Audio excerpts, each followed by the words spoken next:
23 नवंबर को इथियोपिया में एक भयानक वोल्केनिक एक्सप्लोजन हुआ। लगभग 12,000 साल की रिकॉर्डेड हिस्ट्री में पहली बार यह हाईली गूबी नाम का ज्वालामुखी फट गया।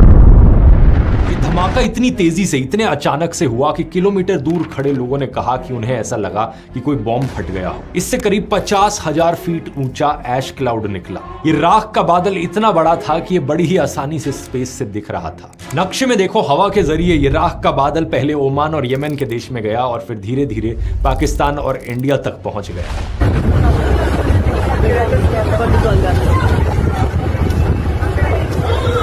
इसी की वजह से दिल्ली में कई सारी फ्लाइट्स भी कैंसिल हुई, क्योंकि इन बादलों के आसपास फ्लाइट्स को ऑपरेट करना बहुत रिस्की होता है। इन ऐश क्लाउड्स में बहुत छोटे छोटे पत्थर और कांच के पार्टिकल्स और क्रिस्टल्स होते हैं। अगर ये किसी भी हवाई जहाज के इंजन पर लग जाए तो बड़ी ही आसानी से उसके इंजन को बंद कर सकते हैं। ऊपर से एरोप्लेन के शीशों पर ये छोटे से रेजर ब्लेड्स की तरह काम करते हैं। कॉकपिट की विंडोज पर ये आ गए तो सैंड पेपर की तरह उसे घिसने का काम करेंगे। इतना स्क्रैच कर देंगे शीशे को कि पायलट्स को कुछ आगे दिखाई ही नहीं देगा। इसलिए इंडिया के अलावा मिडिल ईस्ट में भी कई सारी फ्लाइट्स को कैंसिल किया गया और अब ये ऐश क्लाउड धीरे धीरे बढ़ रहा है चाइना और म्यांमार की तरफ। ये वोल्केनिक इरप्शन अपने आप में इतना पावरफुल था कि इसके धमाके की आवाज 190 किलोमीटर दूर के शहरों तक सुनाई दे रही थी और बगल के पड़ोसी देश जिबूटी तक भूकंप के झटके महसूस किए गए थे। करीब 28 किलोमीटर दूर इथियोपिया के अफदेरा रीजन में कई सारे गांव पूरी तरीके से राख में ढक गए, लेकिन अच्छी खबर यहां पर यह है कि एक भी इंसान की जान नहीं गई। ऐसा इसलिए क्योंकि ये वोल्केनो जहां मौजूद है वो एक बहुत ही रिमोट जगह है। आसपास कोई लोग नहीं रहते।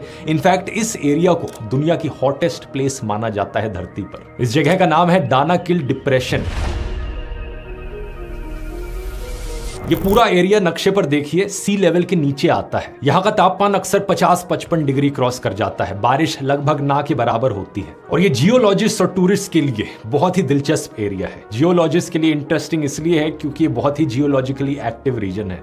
ढेर सारे ज्वालामुखी यहाँ पर मौजूद है। और टूरिस्ट के लिए इंटरेस्टिंग इसलिए है क्योंकि यहाँ पर बहुत ही कलरफुल और अनोखी सीनरीज देखने को मिलती है।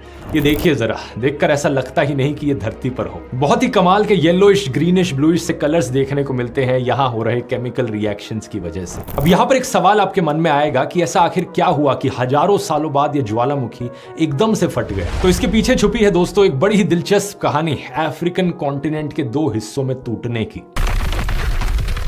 सही सुना आपने, ये वोल्केनो जहां मौजूद है वहां पर टेक्टोनिक प्लेट्स शिफ्ट हो रही हैं और अफ्रीका का कॉन्टिनेंट टूटकर 2 हिस्सों में धीरे धीरे बट रहा है। असल में कई मिलियंस ऑफ ईयर्स पहले की बात है जब सारे कॉन्टिनेंट्स एक हुआ करते थे। इसे पैंजिया कहा जाता है। आपको याद होगा स्कूल में पढ़ा था इसके बारे में। ये पैंजिया का सुपर कॉन्टिनेंट धीरे धीरे टाइम के साथ साथ अलग अलग टुकड़ों में बटा और वहां से हमारे आज के कॉन्टिनेंट्स बने। अफ्रीका के रीजन पर अगर स्पेसिफिकली फोकस करोगे तो एक टाइम पर अफ्रीकन टेक्टोनिक प्लेट और अरेबियन टेक्टोनिक प्लेट एक हुआ करती थी, लेकिन जब ये धीरे धीरे अलग हुई तो इनके बीच जगह बनी और वहां पर आया रेड सी और गल्फ। अब हो क्या रहा है दोस्तों, क्योंकि ये टेक्टोनिक प्लेट्स हमेशा मूव करती रहती हैं, अब धीरे धीरे अफ्रीकन प्लेट भी 2 हिस्सों में टूट रही है, नूबियन प्लेट और सोमालियन प्लेट में। इथियोपिया का ये वाला रीजन जहां पर ये हाईली गुबी ज्वालामुखी मौजूद है, यहां पर 3 प्लेट्स एक साथ मिलती हैं, नूबियन, सोमालियन और अरेबियन टेक्टोनिक प्लेट्स। अब यहां पर ये तीनों प्लेट्स धीरे धीरे एक दूसरे से दूर होती जा रही हैं और जमीन 3 हिस्सों में टूट रही है। इस जगह को अफार रिफ्ट कहा जाता है। रिफ्ट अपने आप में एक बड़ी ईस्ट अफ्रीकन रिफ्ट का हिस्सा है। अफ्रीकन कॉन्टिनेंट में यहां से साउथ की तरफ देखोगे तो एक पूरी लाइन सी बन रही है,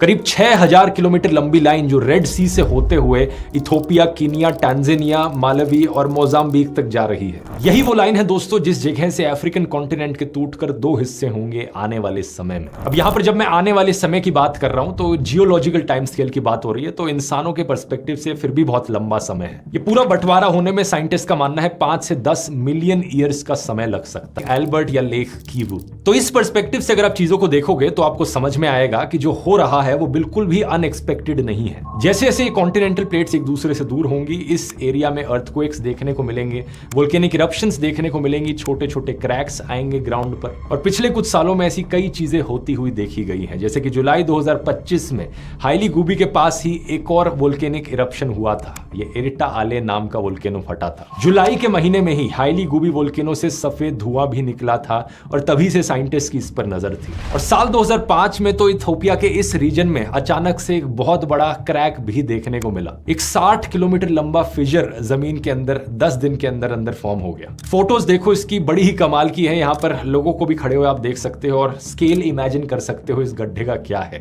लिटरली कॉन्टिनेंट का बंटवारा होते हुए यहां पर हम रियल टाइम में चीजों को देख पा रहे हैं। अगर ये टॉपिक आपको इंटरेस्टिंग लगता है दोस्तों, तो ये वाला वीडियो भी आपको जरूर पसंद आएगा, क्योंकि इसमें मैंने बात करी है कि कैसे इन जियोलॉजिकल रीजंस की वजह से जापान दुनिया का सबसे डेंजरस देश है। इन्हीं टेक्टोनिक प्लेट्स की मूवमेंट्स की वजह से जापान में सबसे ज्यादा वोल्केनोज और सुनामीज देखने को मिलते हैं। यहां क्लिक करके देख सकते हैं।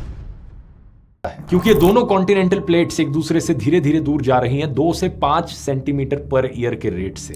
बेसिकली ये वही रेट है जिस रेट से आपके नाखून बड़े होते हैं। लेकिन इसका मतलब ये नहीं कि हर चीज बहुत धीरे धीरे से होगी। इस पूरे ईस्ट अफ्रीकन रिफ्ट सिस्टम पर ढेर सारे वोल्केनोज मौजूद हैं, ढेर सारी पहाड़ियां मौजूद हैं, जैसे कि mount Kilimanjaro, mount Kenya, Erta आले जो कि इथोपिया की फेमस लावा लेक है, और कई सारी लेक्स भी मौजूद हैं जो बनी ही इसलिए हैं क्योंकि ये कॉन्टिनेंट्स एक दूसरे से दूर होते जा रहे हैं, जैसे कि लेक मालावी, लेक टंगनयिका, लेक